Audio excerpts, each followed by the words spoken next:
ஆ, நண்பர்களுக்கு வணக்கம். நம்ம எல்லோருக்குமே பொதுவா ஒரு சிந்தனை ஒண்ணு இருக்கும். என்ன அப்படின்னா, ஆ எனக்கு எல்லாம் தெரியும். நான் சொல்றது தான் சரி. எதிர்ல இருக்கிறவங்க சொல்றது தப்பு. அவங்க புரிஞ்சுக்காம பேசுறாங்க. அ நான் தான் அறிவாளி அப்படிங்கிற மாரியான ஒரு சிந்தனை எதிர்ல இருக்கிறவங்கள அண்டர் எஸ்டிமேட் பண்ணி, நம்பள வந்து நமக்கு எல்லாம் தெரியும்.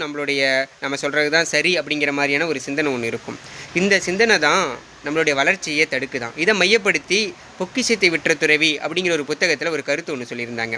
தனக்கு எல்லாம் தெரியும், தான் மிகப்பெரிய அறிவாளி அப்படின்னு நெனைக்கிற ஒரு வழக்கறிஞர் மகிழ்ச்சிய தேடி ஒரு ஞானிகிட்ட போறாரு. அப்ப அந்த ஞானி அவர் முன்னாடி ஒரு டீ கப்ப வைக்கிறாரு. டீ கப்ப வச்சுட்டு அதில டீய ஊத்துறாரு. அந்த டீ கப்பு நிரம்புன உடனே அது வழிய ஆரம்பிக்குது. அப்ப அந்த வழக்கறிஞர் அந்த ஞானிகிட்ட சொல்றாரு, "ஐயா இந்த மாரி டீ கப்பு நிரம்பிடுச்சு. டீ வழிய ஆரம்பிக்குது. அதில ஊத்தாதீங்க" அப்படிங்கிறாரு. அப்ப அந்த ஞானி சொல்றாரு, "இந்த டீ கப்பு மாரி தான் மனிதர்களும், மனித மனமும். அந்த கப்பு காலியா இருந்தா தான் அது டீ ஊத்த முடியும். அது நிரம்பிடுச்சுன்னா அது வழிய தான் செய்யும். அப்ப உங்க மனசு வந்து எனக்கு எல்லாம் தெரியும். நான் தான் சிறந்தவன். நான் சொல்றது தான் சரி அப்படின்னு இருந்ததுன்னா, ஒரு புதிய சிந்தனையோ, புதிய அறிவோ, புதிய ஞானமோ உங்களுள்ளார வர முடியாது. காலியான கப்புல தான் டீ ஊத்த முடியும். மனம் வந்து காலியா இருந்தா தான், திறந்த மனதோட இருந்தா தான் புதிய அறிவும், புதிய ஞானமும், புதிய சிந்தனையும் வரும். எனக்கு எல்லாம் தெரியும் அப்படிங்கிற நினைக்கிற மனதுல அறிவு வளராது. அதுல முன்னேற்றம் இருக்காது" அப்படின்னாராம். அதாவது ஒரு அறிவாளி எனக்கு எல்லாம் தெரியும் அப்படின்னு சொல்ல மாட்டான்.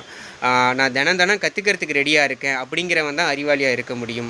அப்ப எந்த ஒரு விஷயத்தையுமே நம்ம அணுகுறப்ப எனக்கு எல்லாம் தெரியும், நான் சொல்றது தான் சரி அப்படிங்கிற அந்த எண்ண ஓட்டத்தில இருந்து திறந்த மனதோட நம்ம பழக ஆரம்பிச்சோம் அப்படின்னா, திறந்த மனதோட ஒரு செயல செய்ய ஆரம்பிச்சோம் அப்படின்னா, பார்க்க ஆரம்பிச்சோம் அப்படின்னா, நம்மளுடைய வாழ்க்கை இன்னும் நல்லாயிருக்கும். நன்றி.